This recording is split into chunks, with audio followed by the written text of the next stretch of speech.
Hello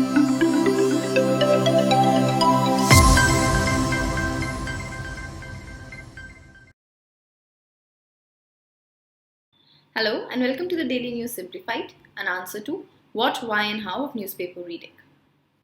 Today we will be analysing the important news appearing in the Delhi edition of the Hindu newspaper dated 18 September 2019.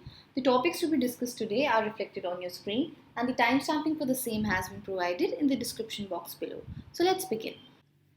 This news appears as an article on page number 11 and it reads, Pipe Dreams Ground Reality. Now, in this article, the author is advocating that the floodplains and forest aquifers can be used to provide natural mineral water and unpolluted bulk water for various cities in the country. This discussion of ours will be relevant from the perspective of GS Paper 3 under the category of conservation. Furthermore, it can also be asked in the prelims. Now, basically, the author in his article is stating that the ambitious Nal Se Jal scheme of the government under the Jal Jeevan Mission will be merely a costly and futile exercise. Now you should know that this Nal Se Jal scheme aims to provide piped water to all rural households by 2024. However, the author is saying that considering the fact 70% of India's surface water resources, which include river and lakes, as well as the other groundwater resources, is completely polluted. So since both the surface and the groundwater is unfit for the domestic use, the government would then need to provide ROs or the reverse osmosis processes for every home in India, thereby further increasing the cost of the already expensive water program. Hence, in this regard, the author is advocating that rather than digging up the entire country, what the government should rather do is that the government should use the various floodplains of the rivers in our country, as well as the subterranean natural mineral water which is found underlying the forest tracts, or simply say the forest aquifers, to solve the water crisis problem in India. Hence, in this regard, the author says that both of these schemes, that is using the floodplains as well as the forest aquifers, are both non-invasive schemes which can perennially provide natural mineral water and unpolluted bulk water for the Indian cities. Now, floodplains are considered as a local, non-polluting, perennial, as well as a non-invasive source of water, especially for all those cities located on the river banks. Now, the floodplains are an area of low-lying ground just adjacent to the river, which are formed mainly due to the flooding of the rivers and the deposition of sand sediments on the river banks, especially during the rainy season. Now, the sand which is found in these floodplains act as a natural filter or an aquifer, and since the sand is porous and absorbs most of the flood water, the floodplain itself acts as an invisible underground lake. Now what happens is that during the rains, these floodplains absorb water and get saturated, especially in the monsoon period. Now this flooding increases the level of water, which in turn makes it easier to extract water from these floodplains. In fact, it is even said that these floodplain aquifers are perhaps the only unpolluted perennial water sources left in the country. However, these floodplains are not without threat. They are facing major threats in the form of lack of protection as well as their misuse, wherein the people, especially the farmers who are living in such areas, have a tendency to grow water extensive crops such as wheat, thereby leading to a fall in the water in these floodplains. Hence, in this regard, it is advocated that for using these floodplains, we should apply the conserve use principle. The conserve and use principle demands that no more than what is recharged by the rains and floods each year can be withdrawn from the aquifer. Because we need to keep in mind that the floodplain absorbs and saturates only during the monsoon. Therefore, if we need to conserve and use the floodplain in order to make it a self-sustaining aquifer so that it can provide water continuously and every year, then we need to preserve them in the same healthy condition year after year. Because drawing out more water than can be recharged will contaminate and eventually finish off this precious resource of the floodplain. In this regard, the author has said that we need to secure these floodplains by planting organic food and fruit forest, because these food or fruit forests do not demand or consume much of water, but at the same time they will secure the floodplain and prevent erosion. In addition to securing the floodplains, these food and fruit forests will also provide a steady source of income for the farmers and will also preserve the wetland ecology of this area. Now, already in Delhi, the Yamuna Pala floodplain scheme is in operation since 2009, and this scheme has been actively pursued by the Delhi Jal Board and provides quality water to more than 1 million people in Delhi. In fact, not just Delhi, a lot of cities in India have self sustaining floodplain water. For example, Varanasi, Agra, Prayagraj, Mathura, and in fact, most towns in Bihar and West Bengal which lie along a river. And lastly, as far as floodplains are concerned, the author has given another warning. As per the author, digging lakes in these floodplains is not recommended because it is not a sustainable option. These floodplains are sandy in nature, which act as a natural filter. Therefore, these floodplains are already in the form of an invisible groundwater lake. And if the government tries to artificially form out a lake, this will firstly lead to digging out a vast quantity of sand, which again will disturb the ecology of this wetland. And secondly, when the water will be stored in a lake, majority of it will be lost through evaporation. Therefore, preserving and securing the floodplain is the only way to ensure that water remains in these floodplains, and this water from the floodplains can be simply harnessed by using wells. So this was about the floodplains. Let us now talk about the forest aquifers. Now coming to the forest aquifers, the author says that the forest aquifers can meet the drinking water requirements. Now these forest aquifers contain natural mineral water. And in fact, this water is of the highest international quality. The reason is that firstly, the unpolluted rain falls on the forest, then it percolates through the humus or the leaf cover on the forest floor, and while it is percolating, it picks up nutrients from these leaves and the humus as well as the minerals from the underlying rocks. And then finally, it percolates down and settles in the underground aquifers. Hence, through this entire process, what is then found beneath these forest tracts is a natural mineral water. Furthermore, as per the author, since this is a high quality natural mineral water purely for drinking, we would only require 2 to 3 liters a day. Hence, most of the country can source this water. Furthermore, all the cities in the western and the eastern Ghats have such forest aquifers. In fact, Shimla already has a forest mineral water sanctuary spread over the nearby hill ranges. Moreover, in Bangalore, the Bannerghatta Forest Sanctuary as well as Mumbai's Sanjay Gandhi National Park too have such underground forest aquifers that can supply natural mineral water to the entire population of Bengaluru and Mumbai. In fact, not just the western and the eastern Ghats, even the Aravalis can provide the best quality natural mineral water to all the cities in Rajasthan. Now, as of now, the Himalayan mineral water sells at Rs 45 a litre. However, this forest aquifer scheme can provide mineral water countrywide for 1 billion of people and can be sold at a minimal cost of 2 to 3 rupees through various kind of outlets such as the mother dairy kiosks. Now, providing a strategy to harness both the floodplains and the forest aquifers, the author in the end, however, has sounded a note of caution. He says that before we can use such resources, it is very important that these two resources should first be declared as a water sanctuary, similar to wildlife sanctuaries, national park, etc., so that their overexploitation can be prevented. Because it is a fact that the national parks and the tiger reserves today stand protected only because of the fact that they come under law. Therefore, even these floodplains and forest aquifers need to be declared as a water sanctuary so that the government can take proper and adequate steps to prevent their overexploitation. Furthermore, as discussed earlier, we strictly have to use the principle of conserve and use so that we can sustain this healthy and perennial supply of water. Therefore, both of these resources can be tapped into, however, that should be done in a strictly ecological manner. We need to understand here that both the forest aquifers and the floodplains are natural resources and they take their own sweet time to recharge and replenish. However, if we will overexploit them, they too will get exhausted very quickly and will not be able to rejuvenate through its natural cycle. Hence, in this regard, the author has suggested that if we do not want to lose this amazing gift of natural infrastructure, we need to be cautious in the way we utilize and tap into this resource. So this was all about this article. Let's move on to our next news. This news appears on page number 1 and it reads, Government to peg MGNREGA wages to inflation in bid to hike incomes.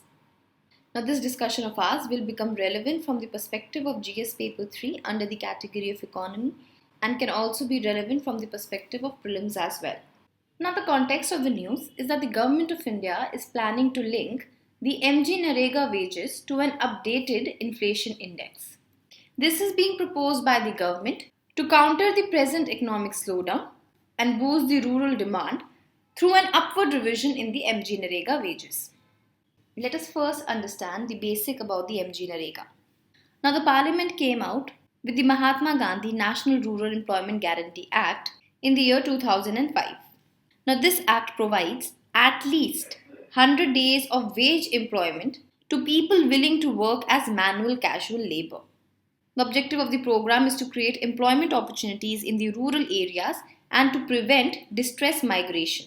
Furthermore, this act also seeks to create durable assets in order to improve the livelihood of the rural people. Now, this act provided that it will be the central government who will notify the wages. Until the time the central government notifies a wage rate, the minimum wage which is applicable for an agricultural labor as notified by the state will be paid to the MGNREGA workers. And furthermore, it was in the year 2008-9 that the central government notified the MGNREGA wages. Now, the MGNREGA wages are linked to the Consumer Price Index agricultural labor, and it is notified at the start of every financial year. Now, as far as the inflation indices in India is concerned, the Consumer Price Index agricultural labor and the Consumer Price Index rural labor are both computed and compiled by the Labour Bureau, which comes under the Ministry of Labour and Employment. The base year for both these indices is 1986-87. Now, the CPI-AL, that is the CPI agricultural labor, covers all the households of the agricultural labourers, whereas the CPI-RL or the rural labour covers the households of the rural labourers, including the agricultural labourers. So please remember that when we are computing CPI-RL, automatically CPI-AL is a subcomponent of it, because the households of the rural labourers will include the households of the agricultural labourers, because the rural agricultural labourers are a subpart of the rural labourers as a whole. On the other hand, when we talk about the normal Consumer Price Index, that is compiled and computed by the National Statistics Office, which comes under the Ministry of Statistics and Program Implementation. The base year for the CPI is 2012, and furthermore, it has three components, namely CPI Rural, CPI Urban, and the CPI combined. Moving ahead, let us see what were the problems with linking the MGNREGA wages with the CPI agricultural labor.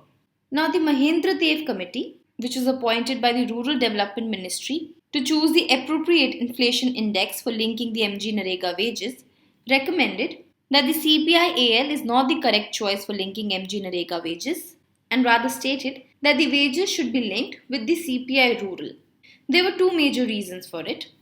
Firstly were the changes in the consumption basket.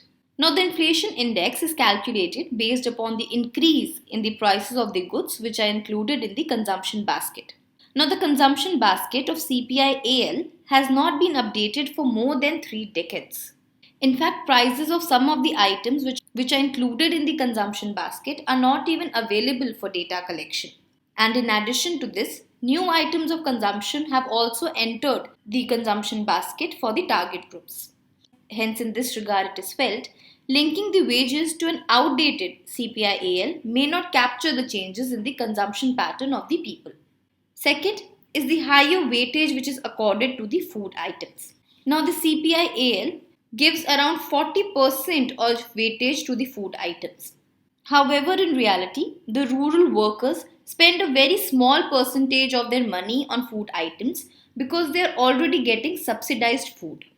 And on the other hand, the rural workers are increasingly spending more amount of money on health, education, as well as other transportation costs. One more point was raised by this committee, which was regarding the coverage of the household. Now, the committee said, since the MGNREGA Act is applicable to all the rural households and not just the agricultural labor households, therefore an index such as the CPI Rural, which reflects the rural consumption basket of all the people, should be taken into consideration rather than taking an index which only talks about the consumption of the agricultural labor. And this seems to be a very logical argument as well, because MGNREGA is applicable to all the rural households and not just specifically the agricultural households? And if this is the case, why should the wages be decided upon the consumption basket of only agricultural labourers? Why are not other labourers being included? Hence, on the basis of these three arguments, this Mahendra Dev committee recommended that it should be linked with the CPI rural and not the CPI AL. And now finally, as far as the government's proposal is concerned, both the Labour Bureau as well as the NSO have started to update the CPI AL and the CPI rural respectively.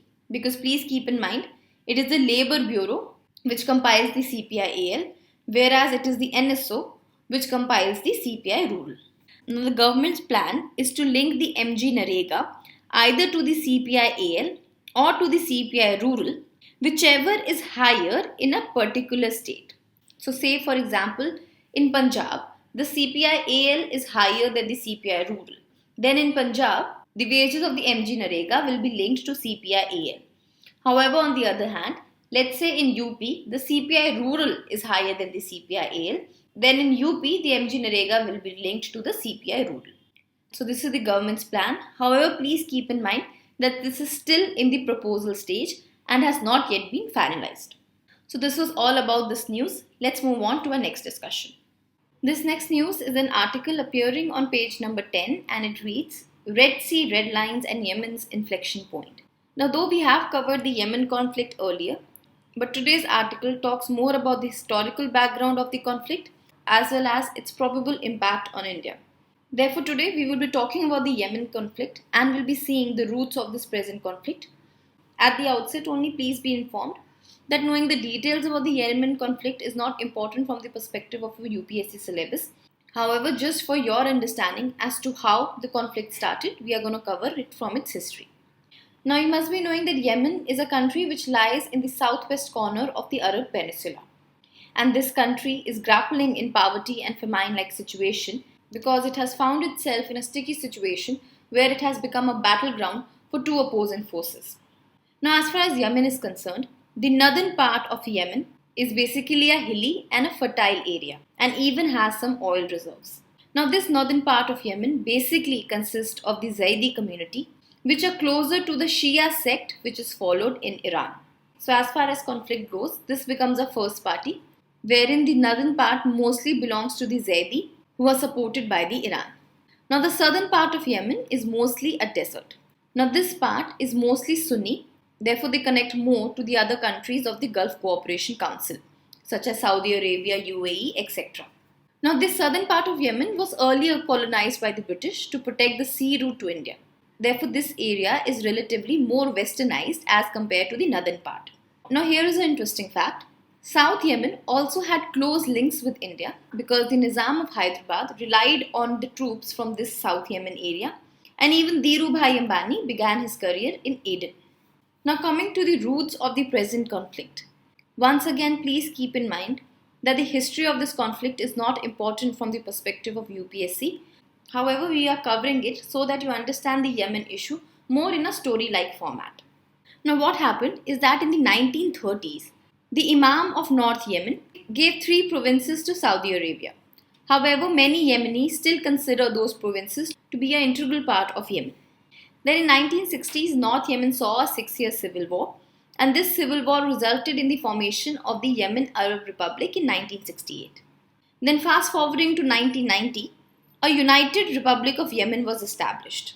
Though in the year 1994, southern Yemen did try to secede from this Union Republic of Yemen, however the insurrection was put down. Now the main story actually starts from 2004. So in 2004, the Shia militia, which occupied the northern Yemen, began an insurgency led by the cleric Hussein Badruddin al-Houthi. So now you know from where this term al-Houthi came from. Now this Hussein al-Houthi was the head of the Zaidi sect. We just now studied that the Zaidi sect is dominant in North Yemen and they mostly belong to the Shia sect. Now this insurgency by Hussein al-Houthi was against the president of Yemen, Ali Abdul Saleh. The Yemeni Arab Spring movement started and this movement managed to remove Saleh, who was then replaced by his deputy Abdurrahman Mansour Hadi. However, once Hadi came into power, The Al-Houthis even started rebelling against the Hadi, and in 2014 they were successful in ousting him. Now currently Hadi stays in Riyadh, from where he operates an ineffective government of Yemen. Now in the earlier DNS you must have studied that up till now the conflict was between two groups, mainly the coalition which was led by Saudi Arabia versus the Houthi rebels who are supported by Iran. Now, the reason Saudi Arabia is part of this conflict is because Saudi Arabia fears that if Yemen falls into the hand of Al-Houthis, then they will become a surrogate of Iran. That is, Yemen will fall under the control of Iran. And as you must be knowing, Iran is in a constant conflict with other Muslim majority countries because Iran follows the Shia sect, whereas Saudi Arabia, UAE and majority of the other Muslim countries in the Gulf area follow the Sunni sect. So basically it is a conflict between the Shias and the Sunnis. So out of this fear, Saudi Arabia created a military coalition which comprised the UAE, Egypt as well as the other Sunni powers. And this coalition led by Saudi Arabia began a military campaign known as Operation Decisive Storm against the Al-Houthis in March 2015. Now it is currently 2019 and from the past 4 years, this war is continuing, where the Houthis are controlling a vast territory in northern Yemen. In fact, even the United Nations has described Yemen to be currently in the grip of the world's worst humanitarian catastrophe. Now, two major recent developments have occurred. First is obviously the ones you must be hearing and reading in the newspaper, wherein the Al-Houthi militia carried out attacks on two Saudi Arabian upstream oil facilities. One was located at Abqaiq and other was located at Khores. Now these strikes have put out almost 5.7 million barrels of oil production per day and has reduced Saudi Arabia's oil production into half and has also reduced 5% of the global crude oil supplies, and this has caused a 19% increase in the crude oil prices, and the prices almost have gone up now to $71 a barrel. Now, the second recent development is the growing rift in the Saudi-led coalition itself. Now, in the earlier DNS, we did talk about this fact, wherein the Southern Transitional Council, also known as the STC, which was earlier a part of the Saudi-led coalition, has now withdrawn from the coalition. Now, this STC wants an independent state in South Yemen and is mostly supported by UAE. If you will recall, UAE, which was earlier part of the coalition, has now started to support the STC because UAE is actually very tired of this conflict, therefore does not want to waste its money. However, having said so, UAE still wants to have a certain say in this issue. Therefore, it is indirectly taking help of the Southern Transnational Council. Now, as stated, STC wants an independent South Yemen and they do not want the presence of Islamists in Yemen, such as the Islah Party, which is a member of the Saudi-led coalition, or even the Al-Qaeda or the Islamic State. Now, coming to the analysis part of this conflict, analysts say that the current civil war will result into a de facto division of Yemen, which will have a Al-Houthi-led north and a STC-dominated South Yemen. However, this partition of Yemen will have a strong impact on the intra as well as the interstate dynamics, which will affect not just Yemen but even the UAE, Iran, Saudi Arabia triangle. Furthermore, in the south, since STC will be dominated and STC has symbiotic ties with the UAE, then this would mean that UAE will come in the driving seat along the geostrategic Bab al-Mandeb Strait, which is basically a choke point connecting the Arabian Sea with the Red Sea going towards the Suez Canal. Now, as you will see in this map here, this is the map of Yemen. In orange we have the Houthi forces and the yellow is the Hadi government aligned forces, which basically means the area under the control of the Saudi coalition. Now this Bab al-Mandeb Strait is this strait. This area right here is the Bab al-Mandeb Strait, and the location of this strait is important as far as the prelim examination is concerned.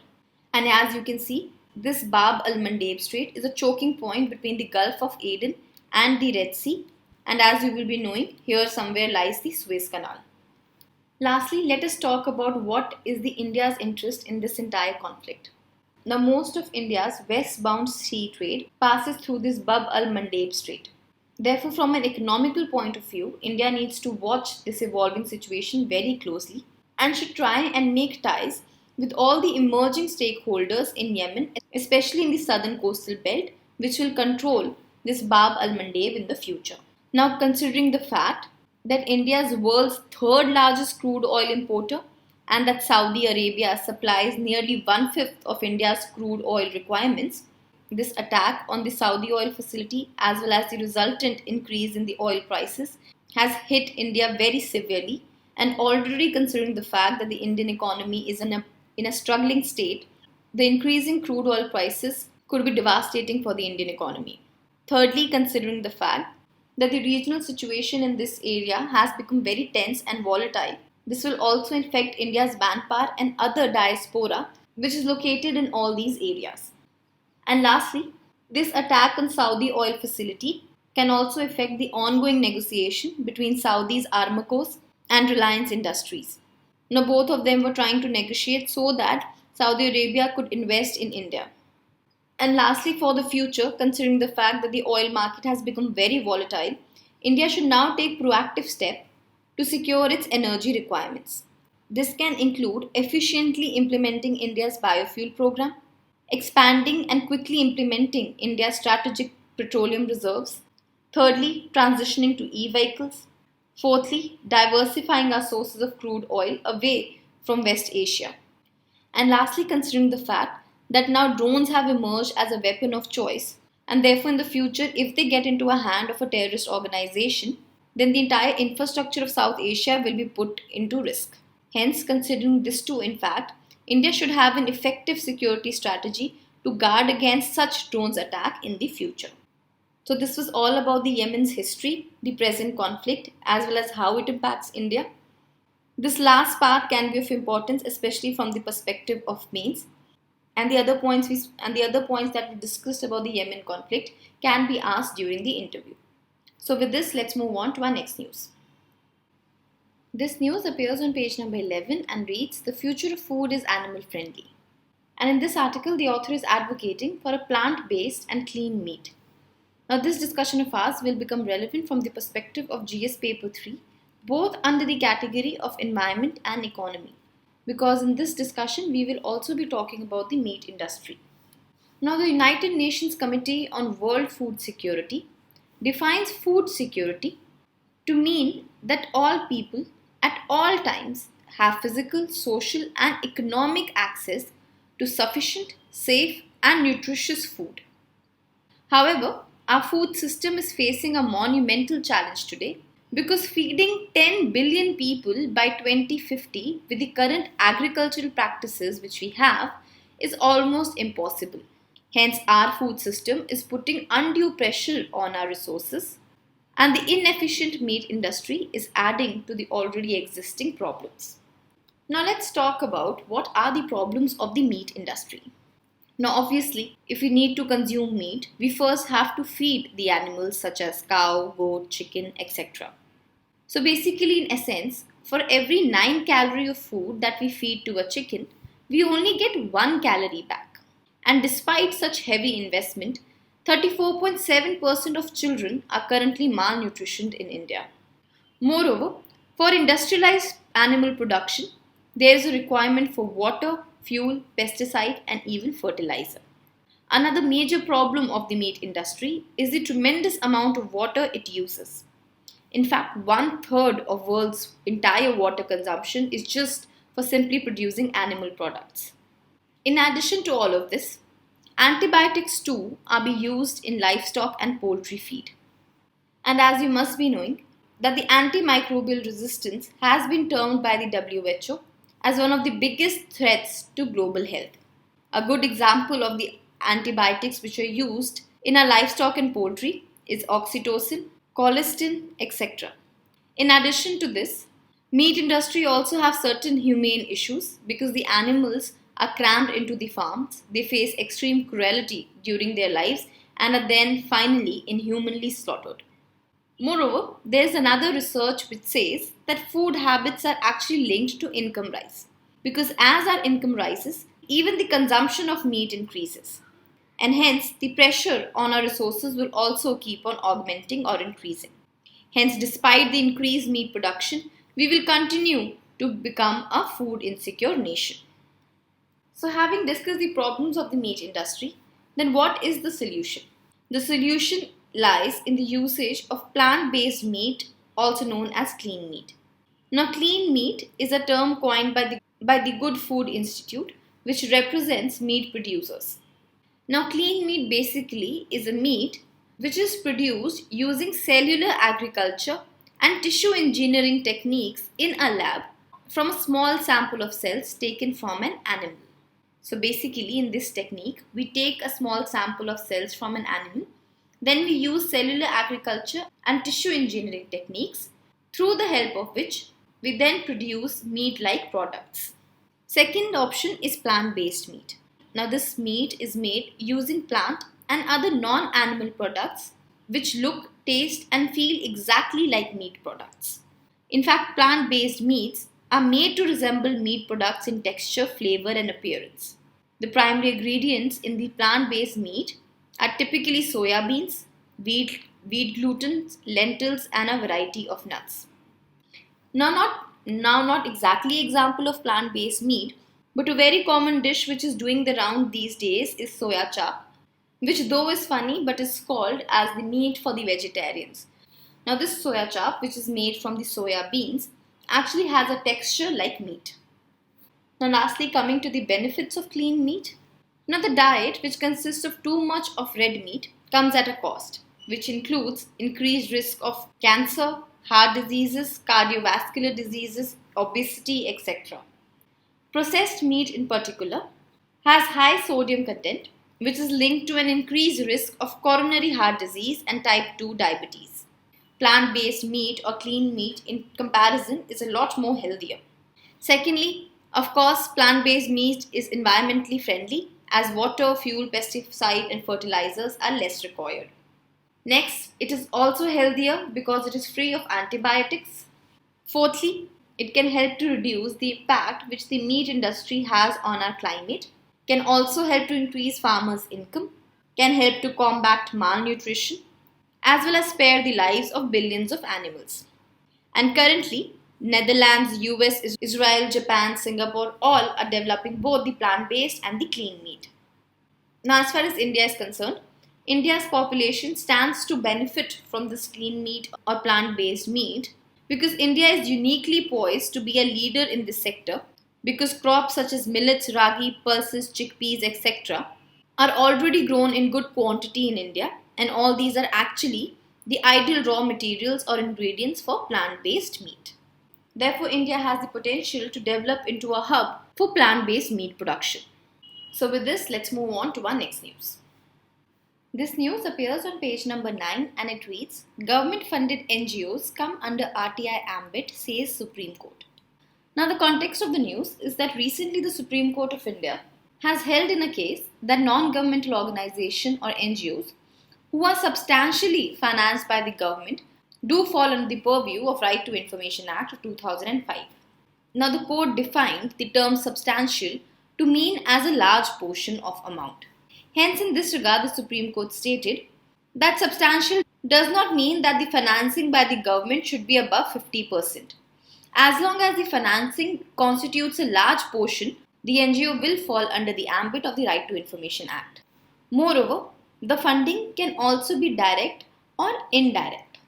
Therefore, any NGO which is substantially financed by the government falls under the category of a public authority as defined under Section 2H of the Right to Information Act of 2005. Hence, in this context, today we will be looking at what is a public authority under the Act, as well as what are the exception cases wherein the information can be denied to be provided to a person. Now, the RTI Act of 2005 gave citizens the right to access information which is under the control of public authorities, and this was done to promote transparency and accountability in the governance, especially of every public authority. Now, the Right to Information Act explains public authority as any authority, body, or institution of self-government which is established or constituted, firstly, by or under the Constitution, Secondly, by any other law made by the Parliament. Third, by any other law made by the state legislature. And fourthly, by notification issued or order made by the appropriate government. And such a body or an institution will include a body owned, controlled, or substantially financed by the government. And secondly, any NGO which is substantially financed either directly or indirectly by funds provided by the appropriate government. Appropriate would mean both the state as well as the central government. Therefore, please do remember all these four parameters, which is any body given under the constitution, any body made under any law by the parliament or the state legislature, or any body constituted by a notification. Furthermore, Section 8 and Section 9 of the RTI Act give us all the exception situation when the information cannot be provided to a person. Therefore, remembering these sections also becomes important. First, it includes any information, the disclosure of which can affect negatively the sovereignty, integrity as well as the security of India. Any information which is in the strategic, scientific or economic interest of the state, which too can lead to incitement of an offence. Secondly, any information which has been expressly forbidden to be published by any court of law or tribunal, or the disclosure of which may constitute the contempt of court. Third, is any information whose disclosure may lead to breach of a privilege of a parliament or state legislature. Fourthly, any information including commercial confidence, a trade secret or any other kind of intellectual property, the disclosure of which can harm the competitive position of a third party. Fifthly, any information which is received from the foreign governments in confidence.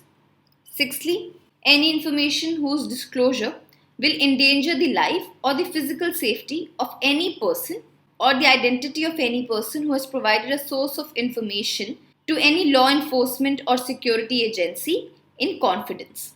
Next, any information which will impede the process of investigation or apprehension or prosecution of offenders. Next, all those cabinet papers including records of deliberation of Council of Ministers, Secretariats and other office.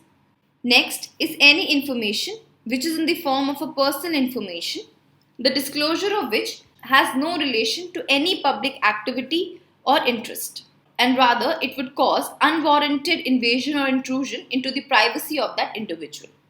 And lastly, you cannot ask any information which may involve an infringement of a copyright which is subsisting in a person other than the state. So these were the major points related to the news. Moreover, in your PDF, you will find names of certain intelligence and security organizations which are specified in the second schedule of the Act on whom the RTI does not apply. That again is a very huge list. You can just give it a reading. So with this, let's move on to our next news. Now this news appears on page number 5 and it reads, NGT seeks report on steps for Gharial conservation. Now the context of the news is that the National Green Tribunal has directed the Madhya Pradesh government to take proper measure to conserve Gharial habitat along the Son River. Hence, in this regard, we will be talking about Gharials.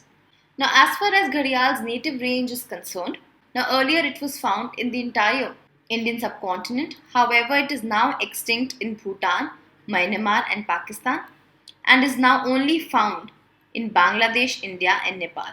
So please remember that currently it is only found in these three countries of Bangladesh, India and Nepal. In India, Odisha is the only state which has all the three species of the crocodile, namely Gharial, mugger crocodile as well as the saltwater crocodile, because Gharial is a kind of a crocodile. In India, the National Chambal Sanctuary is the largest and the most populous location of the Gharial.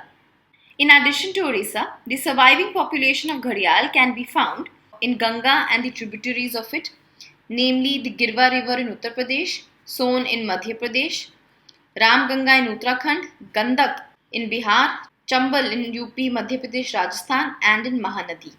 In addition to this, remember the states as well, which is Uttar Pradesh, Madhya Pradesh, Uttarakhand, Bihar, Rajasthan and even Odisha. As far as the IUCN status is concerned, it is classified as critically endangered and is also protected under the Schedule 1 of the Wildlife Protection Act of 1972. So with this, let's move on to our next news. This news appears as an editorial on page number 10, and it is basically talking about measles and the measles vaccine. Now, the entire topic of measles and the measles vaccine has been covered comprehensively in the DNS dated 30th August 2019. You can refer to this DNS for more information. With this, let's move on to our practice questions. Now, based on today's discussion, here is a prelims practice question. Please pause the video and solve them. We'll discuss the answer after 5 seconds.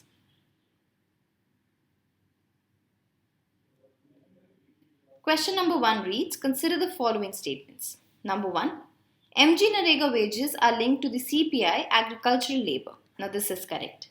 Second, CPI agricultural labor is computed by the National Statistics Office. Now this is incorrect. It is computed by the Labour Bureau, which comes under the Ministry of Labour and Employment. Therefore, the correct answer to this question is A. Question number 2 reads, Bab al-Mandeb Strait lies between which of the following? Now the right answer is A, Yemen and Djibouti. Option number B, Persian Gulf and Gulf of Oman is incorrect, and it is the Strait of Hormuz which connects the Persian Gulf and the Gulf of Oman. C, Malay Peninsula and Sumatra, this is also incorrect, and it is the Strait of Malacca which connects these two. Question number 3 reads, which of the following are exceptions provided under Section 8 of the Right to Information Act? First, NGOs financed by the government. Now this is incorrect. Nowhere does Section 8 of the RTI Act say that any NGO which is financed by the government is exempted under the RTI Act. Second, cabinet papers. This is correct. Third, information including IPRs which will harm the competitive position of a third party. This is also correct. So the right answer becomes C, 2 and 3 only. Question number 4 is with respect to Gharials in India. First, Odisha is the only state where all the 3 species of the crocodiles are found. This is correct. Second, National Chambal Sanctuary is the largest home of the gharial. This is also right. Hence, the right answer is C, both 1 and 2. With this, we come to an end for today's discussion. Let's move to the question for the day.